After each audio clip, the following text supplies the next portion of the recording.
Hello, my name is Alex, Director of Goldrick Executive. Welcome to today's third episode of the Executive Perspective series, where we're discussing enabling rapid adaptation. With me today is Greg Bayne, Director and Psychologist of Total Leadership and Coach Solutions. Greg has 20 years of experience helping customers in the energy, resources, government and not-for-profit sectors drive organizational performance by enabling rapid change and adaptation, but also by helping leaders tap into human potential. So last year, one of the things we identified early for ourselves, for our own business, for my family, and in our clients' organizations and businesses, was that there was a significant amount of environmental change out of our control. And this is where the concept of allostasis comes in. Now, allostasis is different from homeostasis. Homeostasis is where we get into a state of equilibrium and everything's balanced and everything's working. So prior to 2020, most of us were in a state of general, homeostasis where things were tracking along. Allostasis is where something in our environment changes and it contributes to us now having to adapt and change. And in nature, nature's hardwired for this. Nature naturally adapts. That's the whole concept of adapt or die.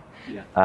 And with so many amazing examples in nature of people, of animals adapting to environmental changes and successfully surviving and adapting and changing.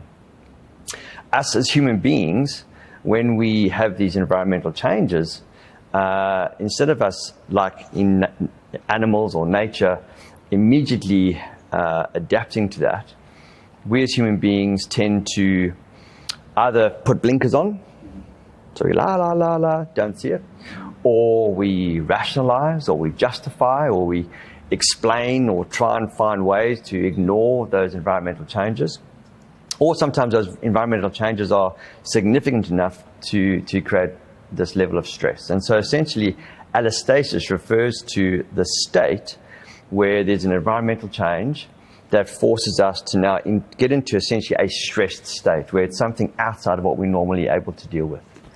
And that's essentially what happened last year. For every person, every family, every organization around the globe, essentially put into a allostatic state. Now, in addition to that concept of allostasis, there's allostatic load and allostatic overload. And allostatic load is where we now experience a level of stress and now starts having a negative impact on us. And allostatic overload is where now we haven't necessarily adapted to those changes, and now we're seeing significant negative impact as a result of those environmental changes. And so for us, the focus on allostasis was really as a result of last year, and recognizing that for a number of our clients, organizational clients, leaders and teams, they were now in a state of allostatic overload or allostatic load.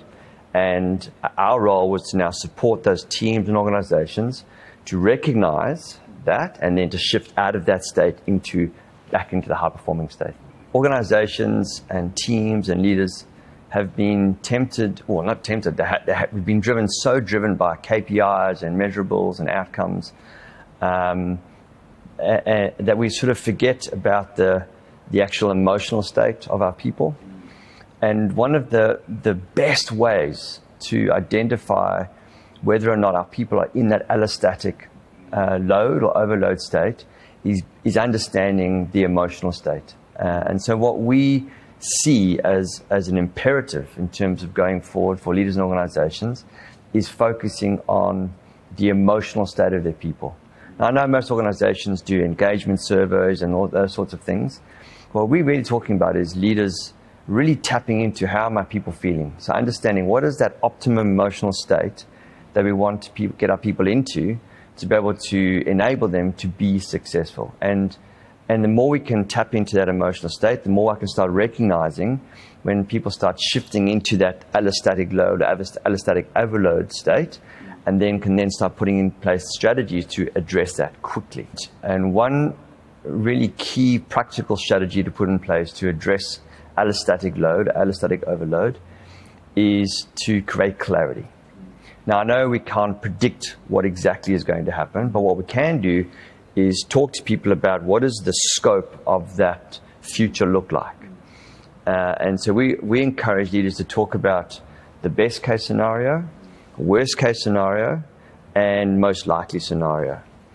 And while we can't predict exactly what's going to happen, the more leaders are able to talk about that entire scope, what actually happens is for the person who's hearing that, they now know that scope of what's best case to worst case scenario. And the science tells us that when I know what those scenarios look like in terms of best case to worst case scenario, it now enables me to start planning. It enables me to start making decisions about what I need to do going forward.